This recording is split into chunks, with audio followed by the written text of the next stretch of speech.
The Interview. Well, we are headed into this Labor Day weekend, which means we can reflect on some big labor wins, but also point out some of the issues still facing various workers who don't realize they actually have some rights that are not being forced into every single union that comes their way. Joining me on the line is Mark Mix. He's the president of the National Right to Work Foundation and the National Right to Work Committee. Welcome back to the show. Jason, good to be on with you, and thanks for talking about labor on Labor Day. Yeah, no kidding.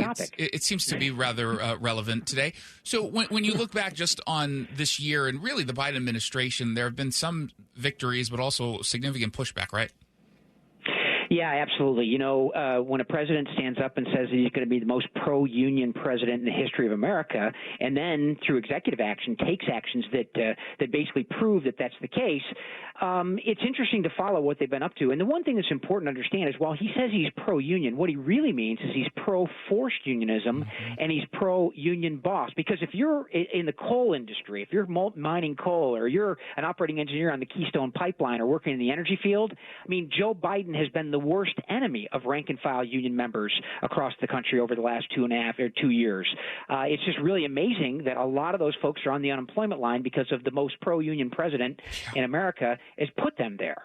Yeah, no kidding. And one of the issues that we pay close attention to, and I definitely do just because I used to be a sort of a contractor or a freelancer, this idea of just putting freelancers under union control. They tried to do this in a bigger way in California to go national, and we've certainly seen it go national, this effort. Yeah, absolutely. This is the idea of basically eliminating the independent contractor status of owner-operator truck drivers, Lyft drivers, Uber drivers, journalists, photographers, all kinds of independent contractors who were part of what we call the gig economy, which is a growing part of the American economy. One of the things that happens here, Jason, it's real simple. I mean, you cannot unionize independent contractors. However, you won't be surprised that you can unionize employees. So the emphasis of the California legislative push, that so-called AB 5 bill that's been upheld and has now gone into effect in California and is trying to be rolled out across the country, is designed to give union officials extremely new powers on organizing workers that heretofore would have said, I don't want anything to do with unions. In fact, Jason, Gallup just put out a poll that talked about how 71% of Americans support unions. But if you actually look and you turn a shovel full of dirt on that poll, what you find out is that basically almost 60% of non-union workers are not interested at all in being part of a labor union, despite the rhetoric of union officials saying, oh, we're so popular that everyone should be in a union.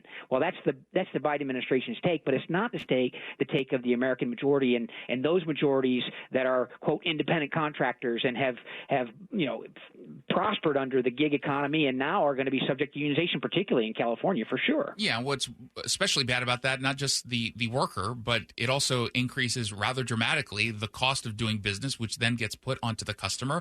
Anyone who lives in Seattle and has either taken an Uber or used one of the services like DoorDash, for example, you know how much more expensive it is. One thing that is incredibly important and popular is the right to work laws that exist. We have 27 states that have them, and yet the Democrats under the Biden administration with this PRO Act, they're trying to get rid of it, basically.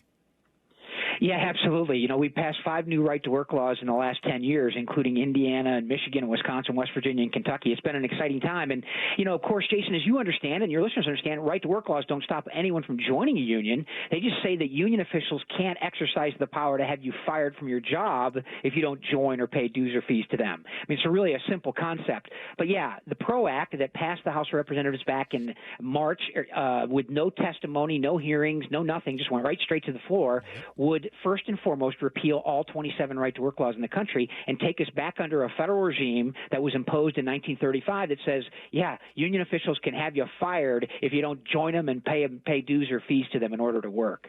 It's disgusting. So as we wrap this up, where do we stand in a more general sense as far as worker rights?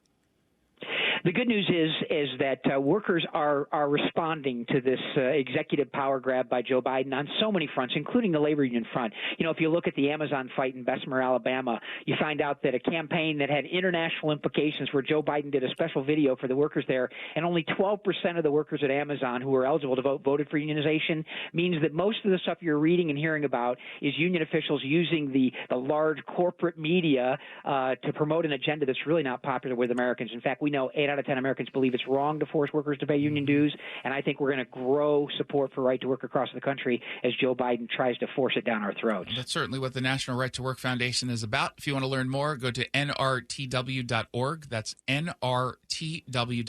We've been talking with Mark Mix, president of the National Right to Work Foundation. Thank you so much for stopping by. I really appreciate it.